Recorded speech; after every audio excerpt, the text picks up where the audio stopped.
এক ছোট্ট গ্রাম ছিল। সেই গ্রামে এক কৃষক বাস করত। ওই কৃষকের গ্রামের বাইরে এক ছোট্ট জমি ছিল। একবার ফসল চাষ করার কিছুদিন পর সেই কৃষকের ক্ষেতে এক টুনি পাখি বাসা তৈরি করে ফেলে। কিছু সময় পর সে দুটি ডিম দেয়। ওই ডিম থেকে কয়েকদিন পর দুটি ছোট্ট ছোট্ট বাচ্চা বের হয়। ওরা খুব মজা করে সেই ক্ষেতে তাদের জীবনযাপন করতে থাকে। কয়েক মাস পর ফসল কাটার সময় চলে আসে। গ্রামের সকল কৃষক নিজেদের ফসল কাটতে শুরু করে। এবার টুনি পাখি আর তার বাচ্চাদের ওই ক্ষেত থেকে চলে যাওয়ার সময় হয়ে গিয়েছিল। একদিন কৃষক বিকেলে তার খেতে যায় আর বলে, আরে ভাই রামু, আমি তোমার কাছেই যাব ভাবছিলাম। ভালো হলো তোমার সাথে এখানেই দেখা হয়ে গেল। তুমি কি কাল আমার এই ফসলগুলো কেটে দিতে পারবে? আরে দাদা, তুমি চিন্তা করো না, আমি কাল সকালেই তোমার সকল ফসল কেটে দেব। কৃষক আর তার প্রতিবেশীর সকল কথা টুনি পাখির বাচ্চা দুটি শুনে ফেলে আর তারা ভয় পেয়ে যায়। টুনি যখন খাবার নিয়ে বাসায় ফিরে আসে তখন বাচ্চারা তাকে বলে, মা, আজ এখানে আমাদের শেষ দিন। আমাদের এখান থেকে অন্য কোথাও যেতে হবে। এই বলে সে সকল কথা তার মাকে জানায়। শুনে টুনি পাখিটি বলে, এত তাড়াতাড়ি নয় বাচ্চারা, আমার মনে হয় না কাল ফসল কাটতে কেউ আসবে। টুনির বলা কথা সত্যি হয়ে যায়। পরের দিন কৃষকের প্রতিবেশী ফসল কাটতে আসে না।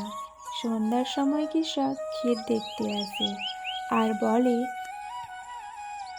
আমার প্রতিবেশী রামু তো ফসল কাটতে এলো না। এক কাজ করি, কাল আমি আমার কোনো আত্মীয়কে ফসল কাটতে পাঠিয়ে দেব। টুনির বাচ্চারা আবার কৃষকের সব কথা শোনে আর চিন্তিত হয়ে পড়ে। টুনি বাসায় ফিরতেই আবার তারা তাকে সব জানায়।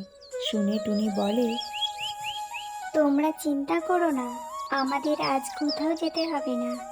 আমার মনে হয় না কৃষকের কোনো আত্মীয় কাল ফসল কাটতে আসবে। পরের দিন ঠিক একই হলো। কৃষকের কোনো আত্মীয় এলো না ফসল কাটতে। টুনির বাচ্চারা অবাক হয়ে যায়। এটি ভেবে যে তার মায়ের বলা কথা সত্যি হয়ে যাচ্ছে।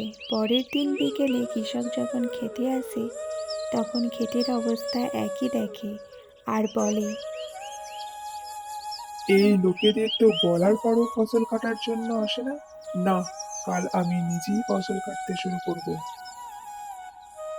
টুনির বাচ্চারা কৃষকের সকল কথা শোনে আর তার মা ফিরে আসতেই তাকে সব বলে। শুনে টুনি বলে, বাচ্চারা, এবার সময় এসে গেছে আমাদের এই ক্ষেত থেকে অন্য কোথাও চলে যাওয়ার। আজই আমরা অন্য কোনো জায়গায় চলে যাব। বাচ্চারা তার মায়ের কথা শুনে অবাক হয়ে যায় আর তার মাকে জিজ্ঞাসা করে যে এইবারে কি এমন হলো যে তাদের ক্ষেত ছেড়ে চলে যেতে হবে। তখন তার মা বলে, বাচ্চারা, আগে দুবার কৃষক ফসল কাটার জন্য পরের উপর নির্ভরশীল ছিল। অন্যদের বলে ও নিজের পাল্লা ছেড়ে দিয়েছিল, কিন্তু এবার অন্যরকম। এবার ও দায়িত্ব নিজের কাঁধে নিয়েছে, এর জন্য ও আসবে। আর ওই দিনই টুনি তার বাচ্চাদেরকে নিয়ে উড়ে চলে যায়।